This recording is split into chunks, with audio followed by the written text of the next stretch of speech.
Welcome into the ArtGibbs Sports Business Podcast. Thank you so much for joining us. Today, we're going to talk a little bit about name, image, and likeness. And we're not going to speculate on what's happening with it, when the court cases are coming through, and what states are doing what, and et cetera, et cetera, et cetera. That's happening. We've talked a little bit about it with Dana Drew Shaw when she was on the podcast previously. She's actually been on twice. She's been very gracious and an expert in the field, and is more equipped to discuss that kind of stuff. What I'm going to talk about here today is a little bit about how it might affect recruiting, how it might affect the competitive landscape or not affect the competitive landscape. So let's dive into that here now. All right, so name, image, and likeness. It's been talked about sort of a lot, and basically just a quick sort of what it is. Name, image, and likeness is basically going to be the ability for a player to profit from their name, their image, and their likeness. Of course, this was brought about in large part from sort of the NCAA football situation where they were using at least likeness with college players.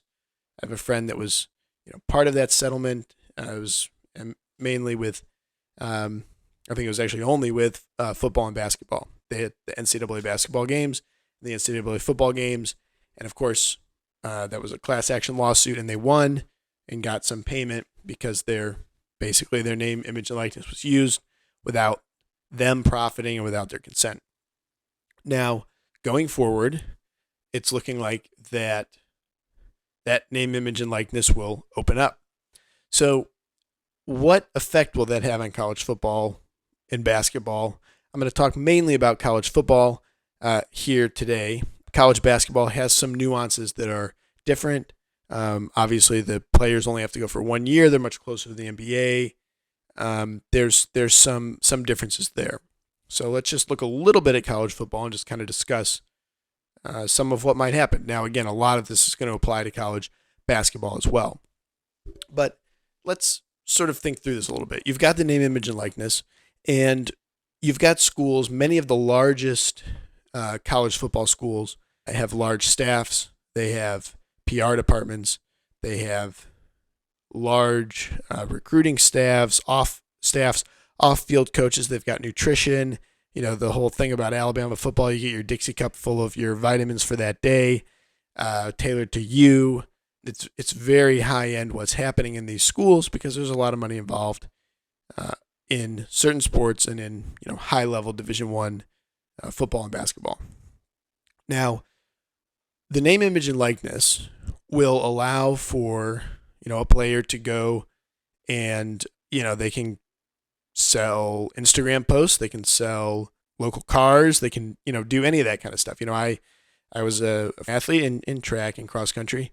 But of course we couldn't, you couldn't go to a local race. If you could win money there, you had to give the money back. You couldn't accept it. You couldn't even accept if you won a hat that said, Jerry's, snow cone 5K or something, you could never accept that hat. And by the way, if you're ever in Memphis, Jerry's Snow Cones is a fantastic place to go get a snow cone with ice cream in the middle, vanilla ice cream in the middle of the snow cone. It'll change your life at Jerry's Snow Cones. It's not a paid sponsor. They're just amazing. Anyway, so even if they had a race and they put on a race and they gave T-shirts and hats and that kind of stuff, you couldn't accept them. You would have to say, no, I'm an amateur, and go back home and all of that kind of stuff. Now, of course, there was all kinds of sort of underhanded stuff that you heard about especially with football and basketball and sort of some of these sort of big money sports. The old joke of somebody getting paid $10,000 to mow a booster's lawn and all of that kind of stuff. So that was sort of happening prior to any of this.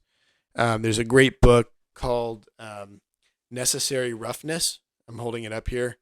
It's called Necessary Roughness, the other game of football exposed by its most controversial super agent, Mike Trope. In this book, they talk about an instance with a TCU football player where literally they're on the private plane of this, and this was like in the 70s or 80s, and they were on the private plane of this booster, and literally the booster takes out a yellow legal pad and opens it up and writes out a contract. You'll be paid $20,000 a year, yada yada. If you come here, sign here. I mean, there's literally a documentation of it. So it was happening, and has been happening, and I'm sure in pockets and everything like that for a long time. But now with name, image, and likeness kind of opening the floodgates, there's going to be a lot of, let's say, facilitation of payments through this name, image, and likeness umbrella. At least I think that will probably happen.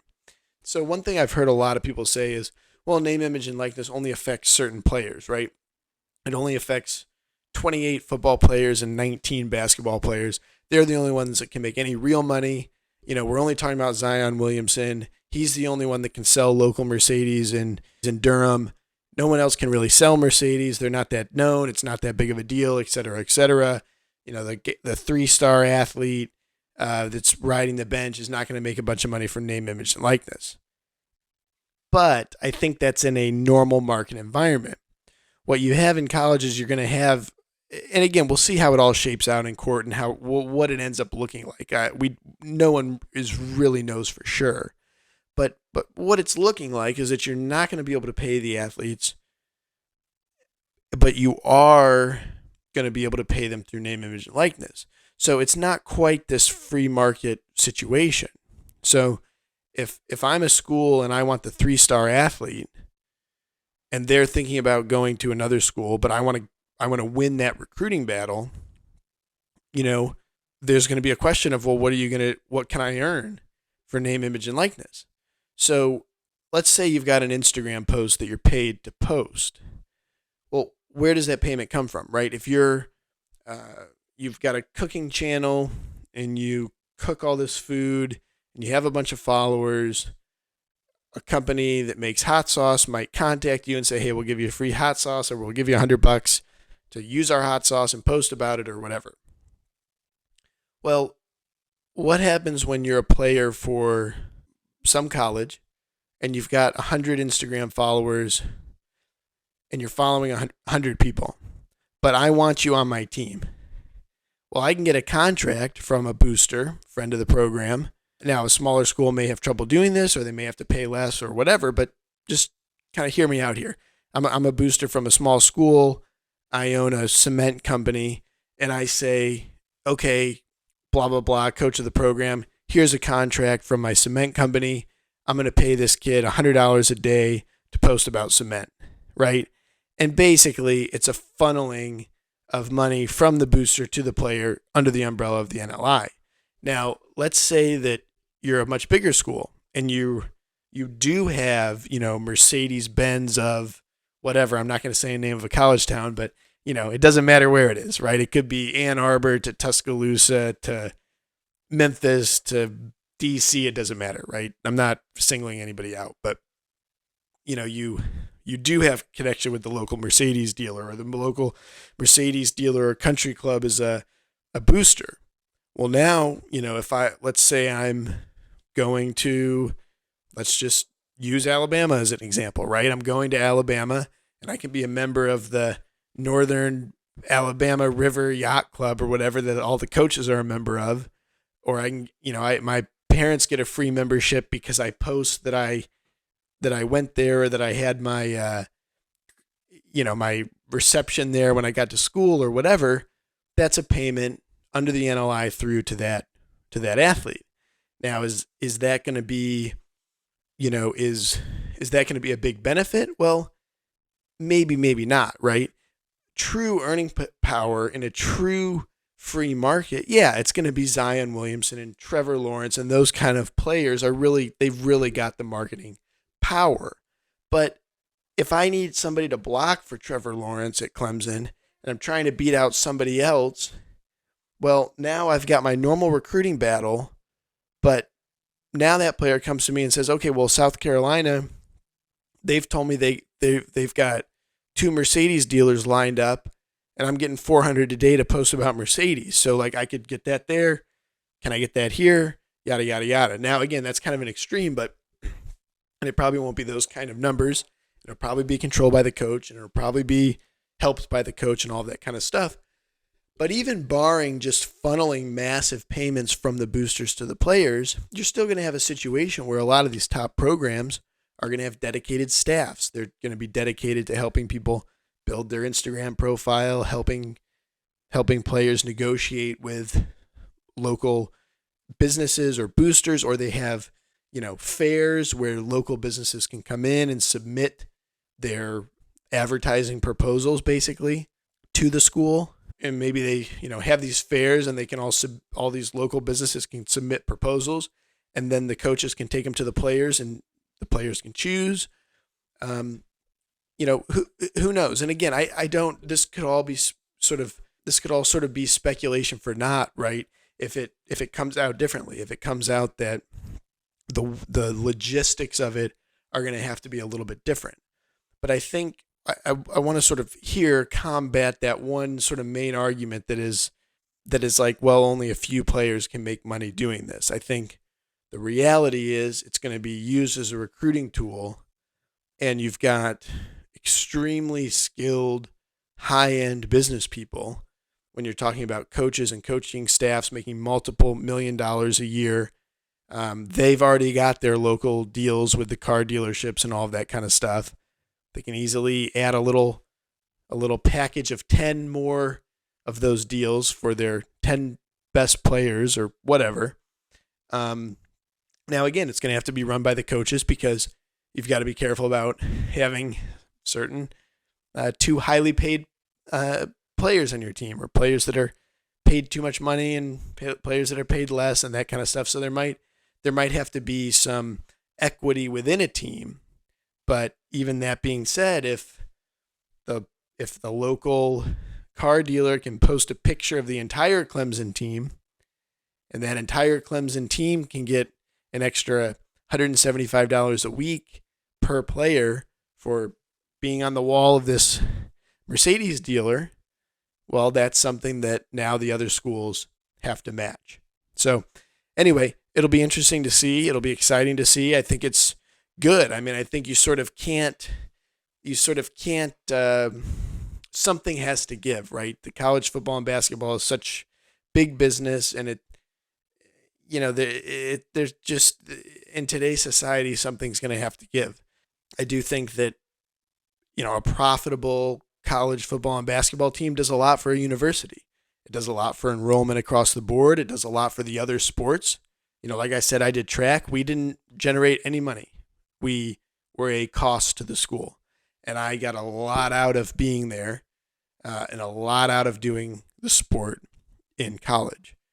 And I think, I've heard this from other people. There was a prominent volleyball player, and she said the same thing. She said, hey, we chartered planes to, Washington and Florida and Hawaii and all these places. When we went to events and all these places, the school paid for all of it, and we were not a revenue-generating sport. So the revenue-generating sports do a lot for the university, and they do a lot for other sports at the university.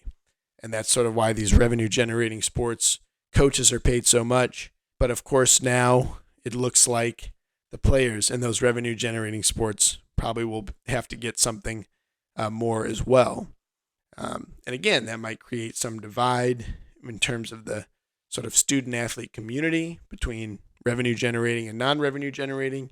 Sure, there was some divide in some ways as it is, or as it were, or as it was. But it'll be interesting to see. And I also think, it could be an opportunity for some of the non-revenue generating sports as well. If you've got a cross country team and you're a shoe manufacturer, you can have sort of a more direct connection with that team and potentially have interviews with the athletes, use them in commercials, something like that. Again, depending on how it sort of all falls and how it's utilized. But you can have sort of that association with the player, with the team, for your products, for your services that are related to that sport. Volleyball and lacrosse and track and all of these things actually have extremely specialized products. We've talked a lot about gravel racing on here, and some of the gravel racing competitors have been on the show, which we're very thankful for. But it's a very niche sport, and the products are niche, and the athletes are niche, and the marketing is real tight and close. There's a lot of proximity. They're not selling Coke and Pepsi to you. They're selling a certain type of handlebar or a certain type of chain lube, and it's similar with lacrosse and running and that kind of stuff. So it could actually be a benefit to those companies, and to some of these companies that may be a little smaller, and can really make an effect for a student athlete in these non-revenue generating sports.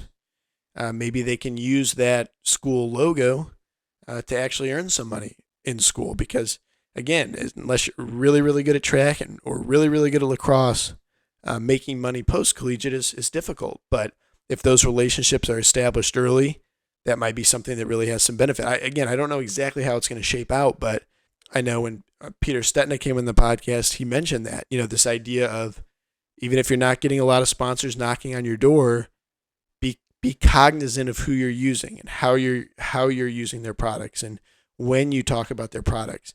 And so for some of these athletes in these non-revenue generating sports, if there's someone in a local office at the school that can tell them, hey, here's how you negotiate with these companies, here's how you discuss stuff with these companies, here's how you present yourself.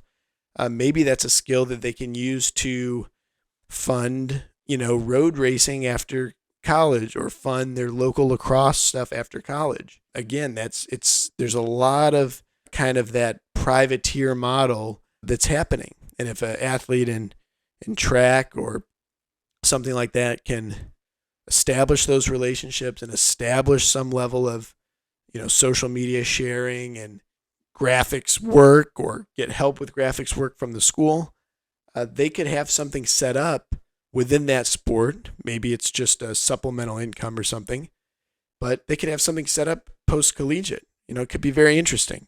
There's a lot there. It's very interesting. And I wanted to kind of just talk about some of this, because I think people, it's too, we literally have Congress talking about it, and it's, come on. So I think people, it's too big. There's no nuance. You're either, athletes are starving, which of course I was an athlete. I ate a lot of eggs and rice. I'm not going to lie, but I think, there's a lot to it. It's very interesting. And I think, this sort of making it this fake dichotomy of either college sports is going to be all professional, or college athletes have to keep eating ramen when Nick Saban makes $10 million a year. Well, you've sort of picked the best and the worst, and there's some interesting stuff to it. Either way, I think college sports in general is a very good thing for student athletes, for the students on campus, for the schools. It's really a cool part of the American university system, and really pretty unique to America as well. So anyway, very interesting, and just kind of wanted to discuss it a little bit. Hope you enjoyed, and we'll see you next time. Thank you.